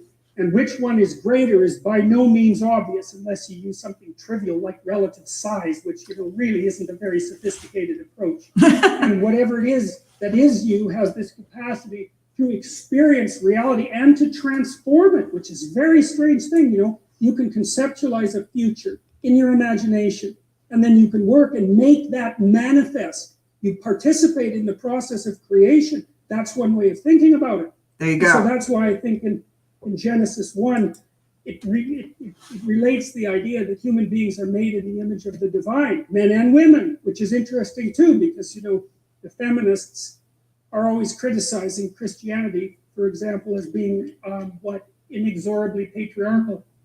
Of course, they criticize everything like that, so it's hardly a stroke of bloody brilliance. But I think it's an absolute miracle that right at the beginning of the document, it says straightforwardly, like with no hesitation whatsoever, that the divine spark, which we're associating with the word that brings forth being, is manifest in men and women equally.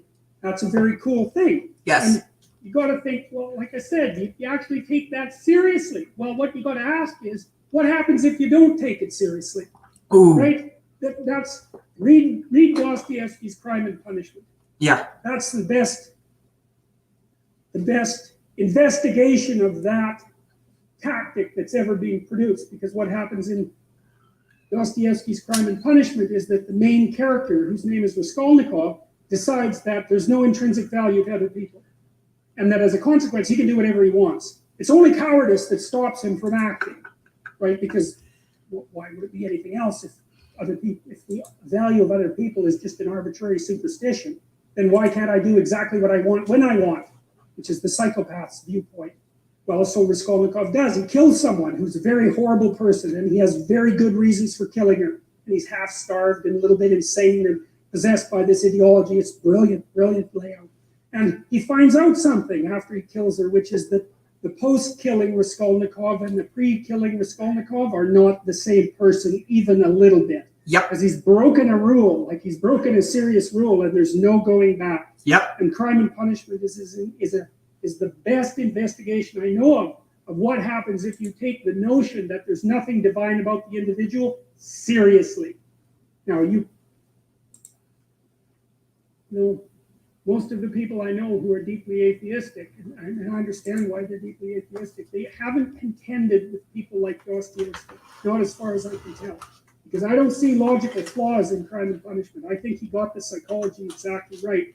And Dostoevsky's amazing for this, because in one of his books, The Devils, for example, he describes a political scenario that's not much different than the one we find ourselves in now. And there are these people who are possessed by rationalistic, utopian, atheistic ideas. And they're very powerful. they give rise to the communist revolution, right? I mean, they're powerful ideas. And his character, Stavrogan, also acts out the presupposition that human beings have no intrinsic nature and no intrinsic value. And it's another brilliant investigation, and Dostoevsky prophesies, that's what I would say, what will happen to a society if it goes down that road? And he was dead exactly accurate. It's uncanny to read Dostoevsky's The Possessed or The Devils, depending on the translation, and then to read Alexander Solzhenitsyn's Gulag Archipelago, because one is fiction and prophecy, and the second is, hey, look, it turned out exactly the way that Dostoevsky said it would for exactly the same reasons. That's so quite remarkable. Amazing. So the question is, do you contend seriously with the idea that A, there's something cosmically constitutive about consciousness, and B, that might well be considered divine, and C, that is instantiated in every person? And then ask yourself, if you're not a criminal, if you don't act it out, and then ask yourself what that means. Is that reflective of a reality? Is it a metaphor? Like maybe it's a metaphor, a complex metaphor that we have to use to organize our societies. Could well be, but even as a metaphor, it's true enough so that we mess with it at our peril. And it also took people a very long time to figure out. And this is Genesis 1.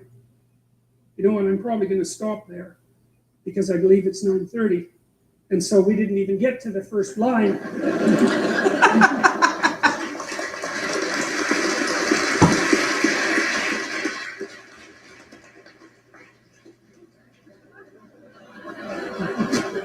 Yeah. Look, I want to read you a couple of things that we'll use as a prodroma for the next lecture, because I'll just bounce through a collection of ideas that's associated with the notion of divinity, okay? And then we'll turn back to the first lines when we start the next lecture. I have no idea how far I'm going to get through the biblical stories, by the way, because I'm trying to figure this out as I go along. Okay, so, there's an idea in Christianity that the image of God is a trinity, right? There's the Father, there's the element of the Father, there's the element of the Son, and there's the element of the Holy Spirit. It's something like tradition, the spirit of tradition. It's something like the human being as the newest incarnation of that tradition, like the living incarnation of that tradition. And then it's something like the spirit in people that makes relationship with this and this possible, the spirit in individuals. And so I'm going to bounce my way quickly through some of the classical metaphorical attributes of God, so that we kind of have a cloud of notions about what we're talking about when we return to Genesis 1 and talk about the God who spoke chaos into being. So there's a fatherly aspect. So here's what God as a father is like.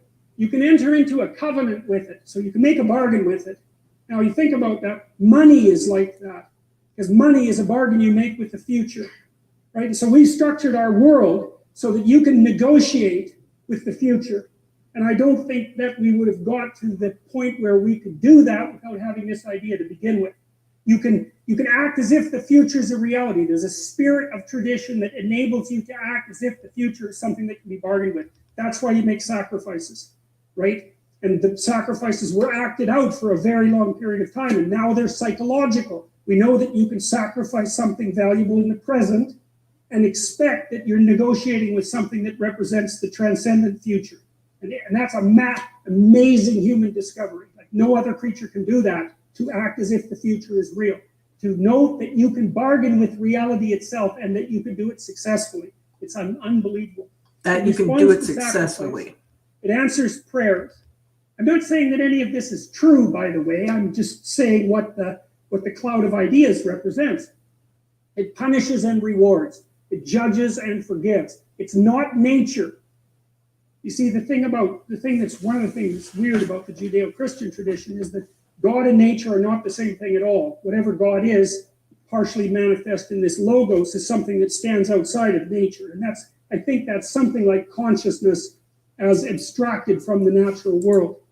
So it built Eden for mankind and then banished us for disobedience. It's too powerful to be touched. It granted free will. Distance from it is hell. Distance from it is death. It reveals itself in dogma and in mystical experience, and it's the law. So that's sort of like the fatherly aspect. And then the son-like aspect, it speaks chaos into order. It slays dragons and feeds people with the remains. It finds gold. It rescues virgins. It's the body and blood of Christ. It's a tragic victim and scapegoat and eternally triumphant redeemer simultaneously. It cares for the outcast. It dies and is reborn. It's the king of kings and hero of heroes. It's not the state, but is both the fulfillment and critic of the state. It dwells in the perfect house. It is aiming at paradise or heaven. It can rescue from hell. It cares for the outcast. It's the foundation stone and the cornerstone that was rejected, and it's the spirit of the law. And then it's spirit-like. It's akin to the human soul. It's the prophetic voice. It's the still small voice of conscience. It's the spoken truth. It's called forth by music. It is the enemy of deceit, arrogance, and resentment. It's the water of life. It burns without consuming, and it's a blinding light. Okay, so that's a very well-developed set of poetic metaphors, essentially, right? So these are all, what would you say, glimpses of the transcendent ideal. That's the right way of thinking about it. They're glimpses of the transcendent ideal. And all of them have a specific meaning. And, well, in part, what we're going to do is go over that meaning as we continue with this series. And so what we've got now is a brief description, at least, of what this is. In the beginning, God created the heavens and the earth. We know it's associated with the logos in this sequence of stories. We know it's associated with the word and with consciousness. And we know that it's associated with whatever God is. And then I laid out the metaphoric landscape that at least in part describes God. And so now we have some sense of the being that does this, creates the heavens and the earth. The earth was without form and void. That's that chaotic state of intermingled confusion. Now, this is interesting because there's another trinity that he doesn't mention of thought, word, and deed. He alludes to it with his whole thing about, we are creatures of action and stuff like that. But you almost need a thought in your head. And the importance of the word is that, the thought is hidden. The thought is formless. Oh, hey, Dave. Welcome back. Oh, round of applause for Dave. Glad you're here. So, yeah, back at the homestead, huh? That's awesome. But yeah, for folks who don't know, Dave had a traumatic brain bleed and is just now out of the hospital. So I've been talking to him through email, and he's back, he's home, and so so glad to have you back, Dave. So glad to have you back. So hope your recovery is going well, and that you're getting your speech back and all that fun stuff. But typing, we can't tell the difference. So there you go.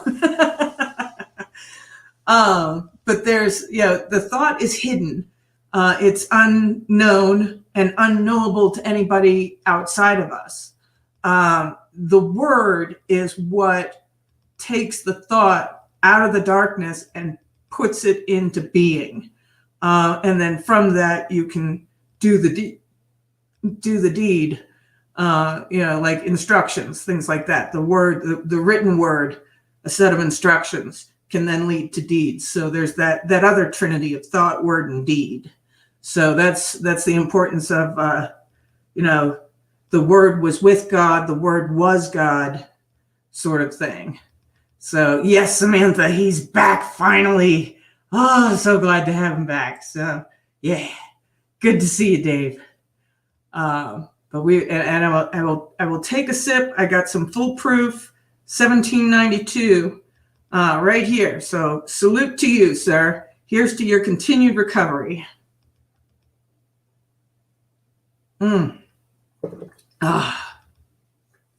And what's surprising is that the foolproof is a lot sweeter. It's a lot more burny, but it's definitely a lot sweeter than the small batch. So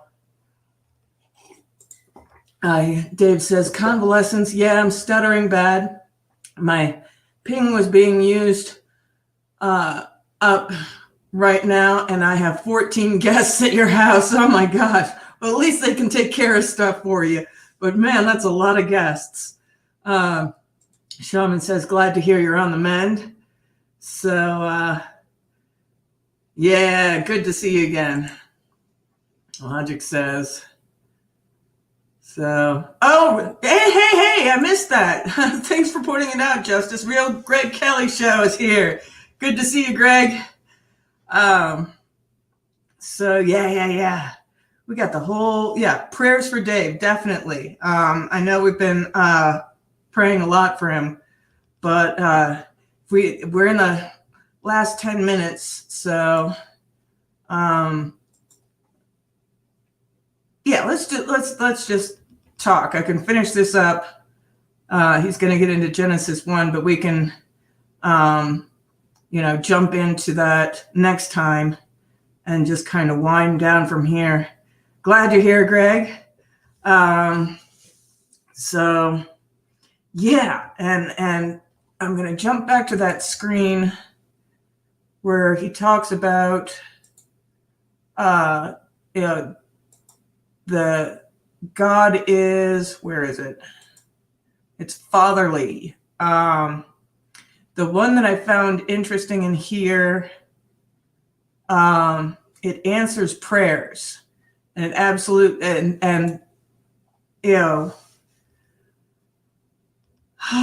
that's an interesting one, and it goes into, it can be entered into covenant with, and God is not unchanging, as it were. It's not the idea of there is no such thing as free will. There is only fate. We can negotiate with the Almighty, whatever it is that's out there, and it is fatherly like, because it's the order. The Father creates order. Just wait till your father gets home, that sort of thing. Samantha P says, one of my favorite Jordan Peterson quotes is, catastrophe justifies it's in the nobility of one striving to overcome, and that's what it means to be an individual. Yes, absolutely true. So Justin says, I'm trying not to drink too much anymore, but you smoke your medical. Well, go ahead and smoke one for me, because I can't anymore. I just get hives. And I didn't start drinking until a little over a year ago. It's coming up on 2 years. I used to be a teetotaler. But now that I can't partake of the medicinal plant, I knock back one every now and again. And since it's snowing outside, hanging on to that, trying to get rid of migraine symptoms and stuff like that. So, but that's probably going to be it for me tonight. I'm not going to have any more of that. So Dave says, I'm way better. I let the old people home. I was in and left on AMA against medical advice. I couldn't stand being cooped up anymore, especially since I had a doctor staying at your homestead. Well, that's good to know. That makes me feel a lot better. I was worried about that. So, oh man. Yeah, Justice says that's a lot of people. I'd be overwhelmed. Well, he's got enough individual cabins for folks that,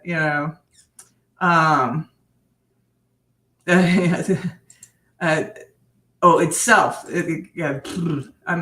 I'm losing it, folks. So typo, yes, alcohol and I don't mix well. I used to be that way when I was younger, when I was drinking for the wrong reasons, if that makes any sense. I was drinking to cope with psychological issues, and alcohol is just not good for that. But in dealing with my physical pain and things like that, just a little bit of alcohol can make it a lot easier to deal with massive symptoms that would otherwise overwhelm me. So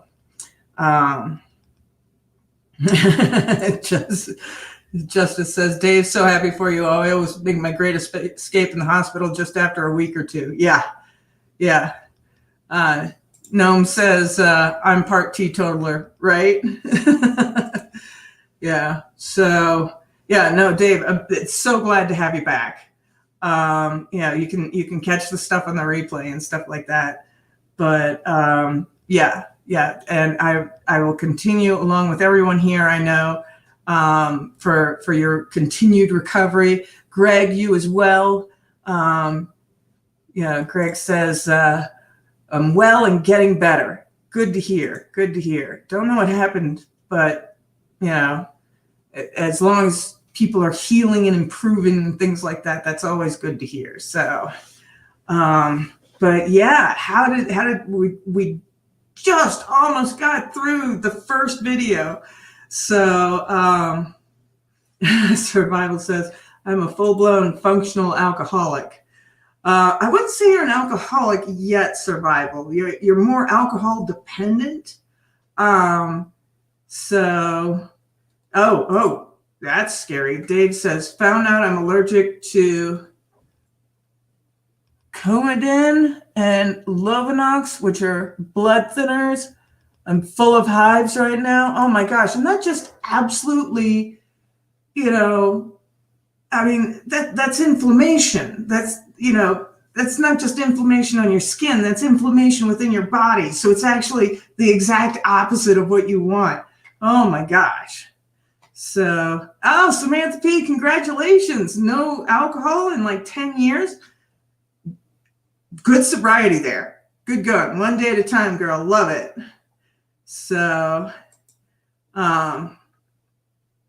Survival Justice says, I'd say I'm semi-functional when I fall short. Yeah.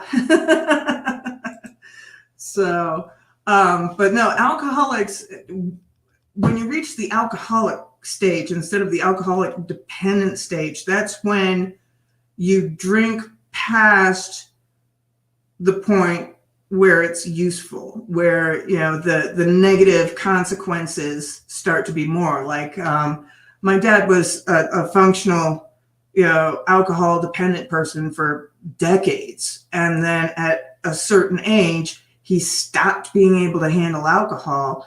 And, I was picking him up off the floor and stuff like that when he was somebody who had always gone to work, every morning, never missed a beat, that sort of thing. But then later in life, he did not know how to handle his cups. So, and he was just a wine guy. He stopped drinking beer because it made his feet hurt. Strange reaction, but that's what it did. Yeah, Shaman says, way to go, Sam. I totally agree. As soon as we have my pain under some sort of medical control, I will get rid of the alcohol, because I actually don't like the stuff. I never have. I don't like the taste. I've gotten used to the taste, but I don't like the taste. And I certainly don't like how dangerous it is. So, Taylor says, I drink beer every night. Survival says, me too. Dave says, awesome. I make my own, so I'm I guess not dependent on anyone, but right now I'm allowed to eat as much aspirin and alcohol as I want. Yeah, alcohol is a good blood thinner. So, and maybe take some, if you can. I don't know. I've known people who are even allergic to Benadryl.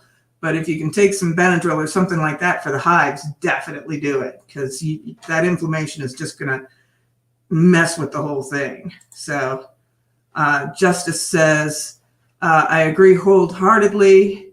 I'm a wheelchair user. Okay. And sometimes a brew just makes the aches easier to bear and then makes the thoughts not so hard on myself. Exactly. And that's one of the things that I have the worst time with the migraines is I will get intrusive negative thoughts where it's like, why the hell am I remembering this? Why the hell am I thinking? There's no point to it, but it's just because, I'm losing all my serotonin and these thoughts come out of the ether where it's like, oh, this happened 30 years ago. Let's rehash this horrible memory. It's no, let's not. So Samantha P says it messes with my body like crazy. And even that I drank because I didn't want to deal with stuff, not because I was trying to have a good time. I didn't drink myself stupid though. Right.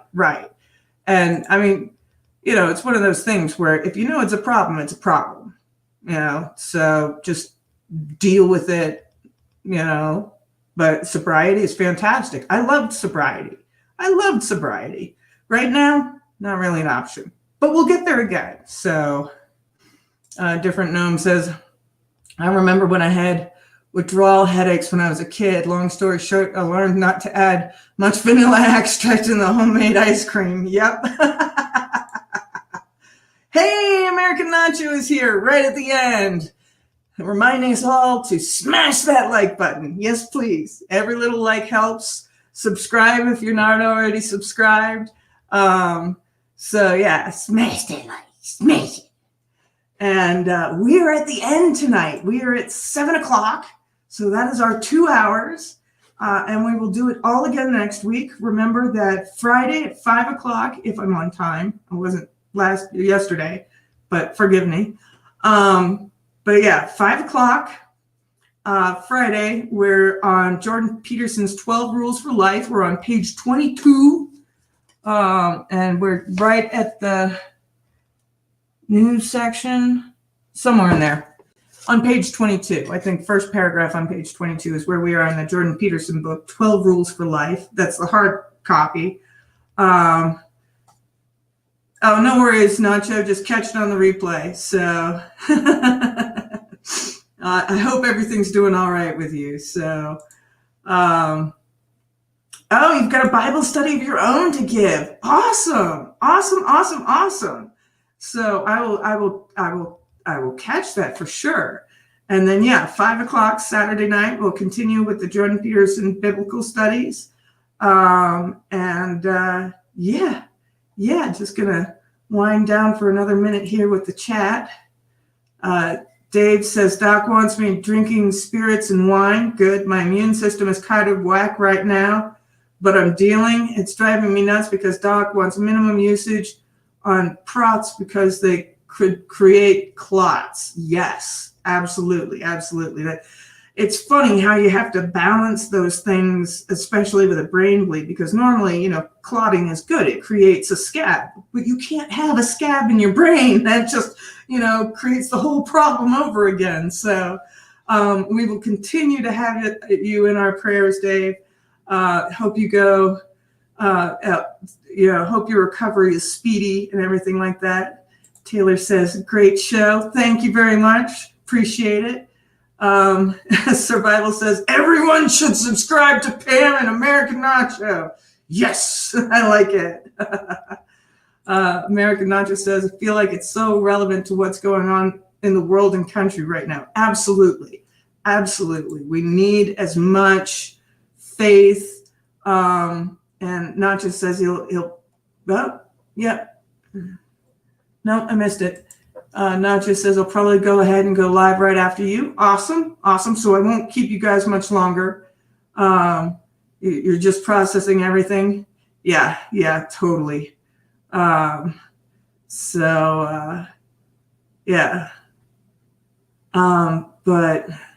yeah, I'm so glad that everybody was here tonight. I had a great time. And we will pick it up next week, 5:00. And after this, everybody head over to American Nacho, so we can, Survival says, I like your impersonation of my voice. Cool. And Dave, you have really been missed. So, all right, everybody head over to American Nacho's page. He's going to go live next, and I will see you all next week. Bye-bye.